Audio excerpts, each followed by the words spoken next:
place, which is pretty cool, especially if you have an M3 and you have that space spec there. What would be your dream spec? I mean, we've talked about this before, but I don't think I've mentioned it to these guys. But Daytona Violet on a white interior. I don't know what white. Just give me the brightest fucking white you can get. A cocaine white. Just cocaine white. And then I don't think I would actually track the G80. I'd probably track it. I'm saying that knowing that I eventually would. Right. Because that's just how I am. That's how it was with the GT3. I said I wasn't going to track that for a while, and then literally a month after I got it, I was there.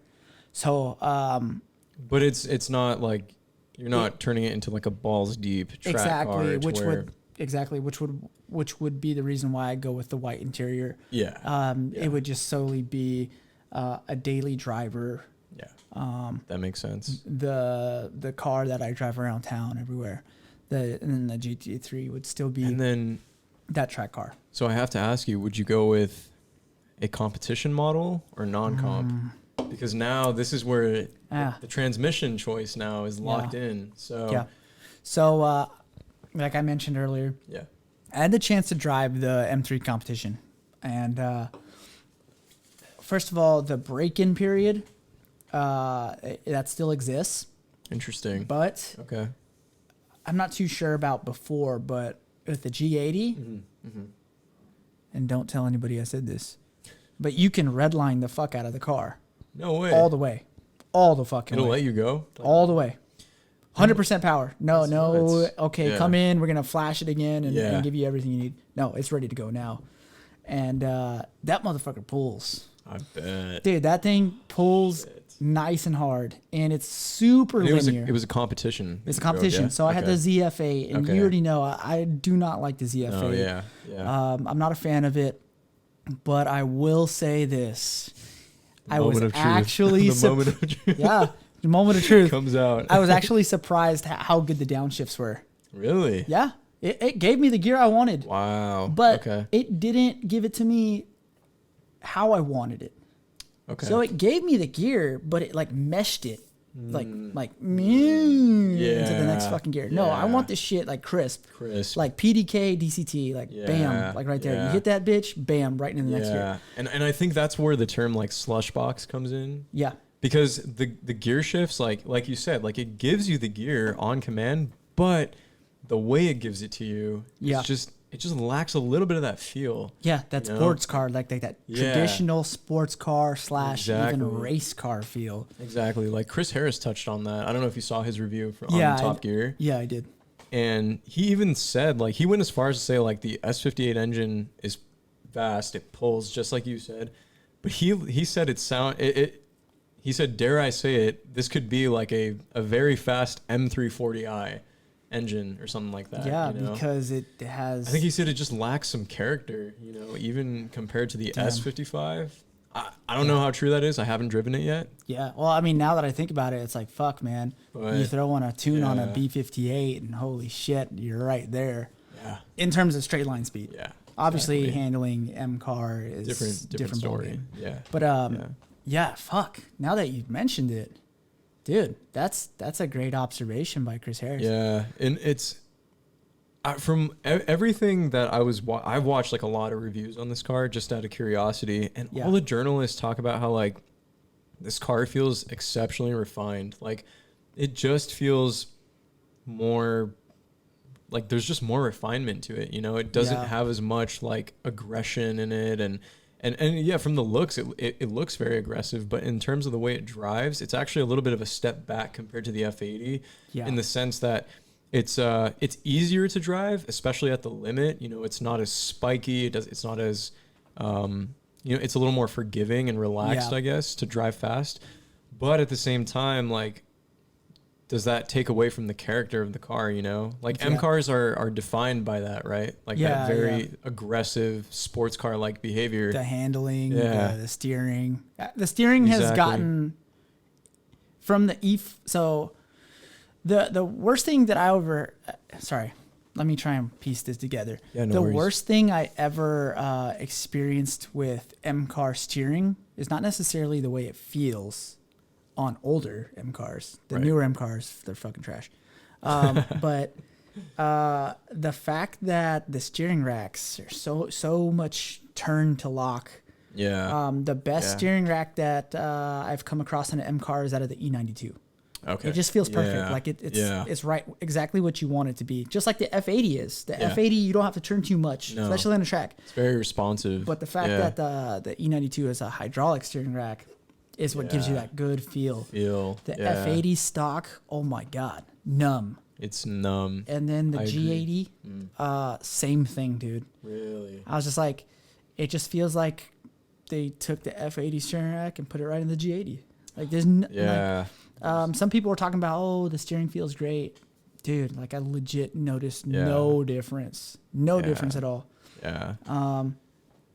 But it's just they have the turn ratio down now. And they had that down with the F80 as well. It's not like you were sitting there on track fucking rotating the wheel and shit. No, it's like all right here. Overlapping your arms and stuff. Exactly. No, they got it. They got it down. But it like you said, it seems like it's a lot more toned down. But I mean, I guess it's like I say that, I think the way like I phrase it in a negative way, but I think equally like there's a lot of positives behind that too. Like for somebody that isn't like a really experienced driver, then that's probably a good thing, because then someone that, you know, is a little bit newer to driving sports cars and stuff can probably drive this thing a lot faster without wrecking it, you know. Yeah, exactly. Like F80s. Yeah, like F80s. F82s, to be exact. Yeah. Oh, shit. Oh, shit. But it's becoming...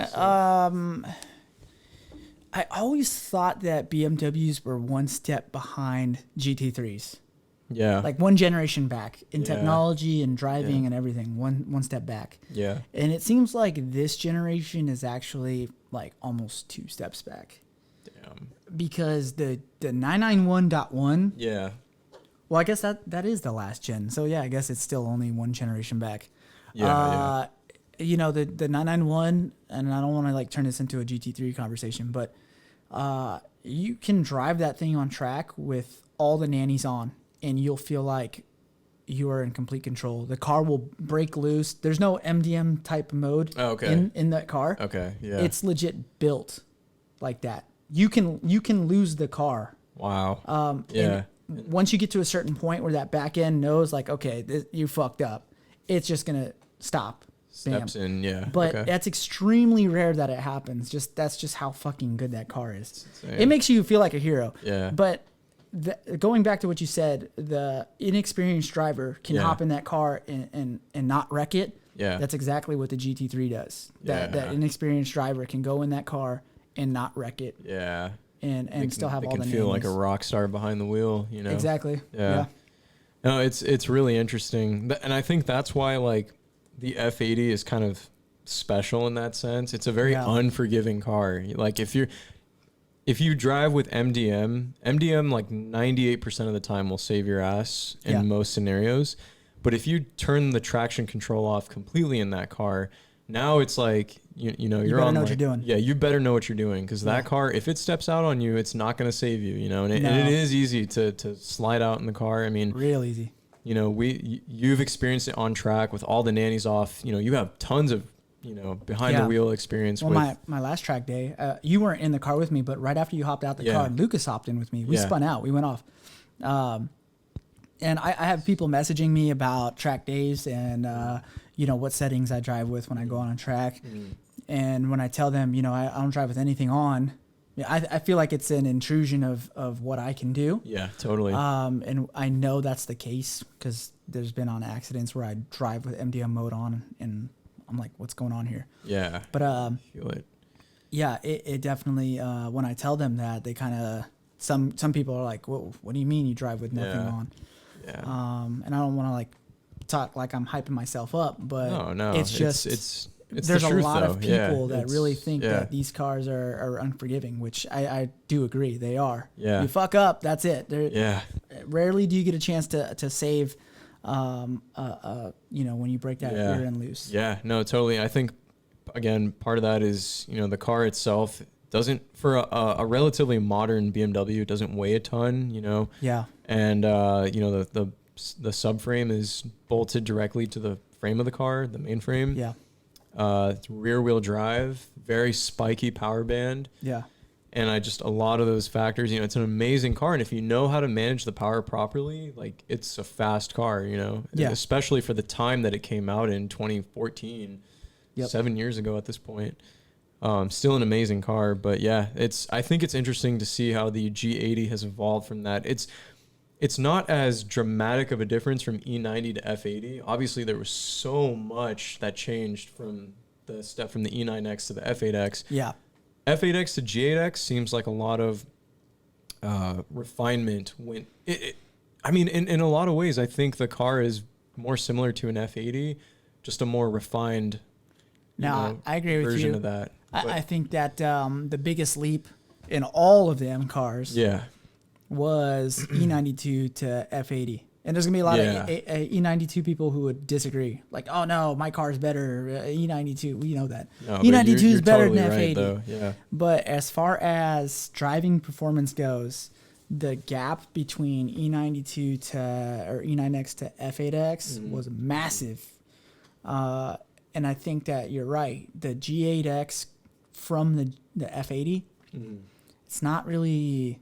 It's nowhere near as big of a jump in terms of like the maybe not performance is the right word, just the tech, I guess, Yeah. Like I'm sure the driving tech, not necessarily the tech. We're not talking about the tech in the car. Like, exactly. I can do this and turn up the volume. Exactly. No, we're talking about like the suspension geometry, the type of differential it comes with, the type of transmission it comes with, the motor, cooling system, all that. A lot of it is just a evolutionary change over the S55, Yeah. Whereas, again, from E9X to F8X, the entire car, they're not the same cars in any regard, Yeah, the E92 and an F82, different formula, completely different car, yeah, from the ground up.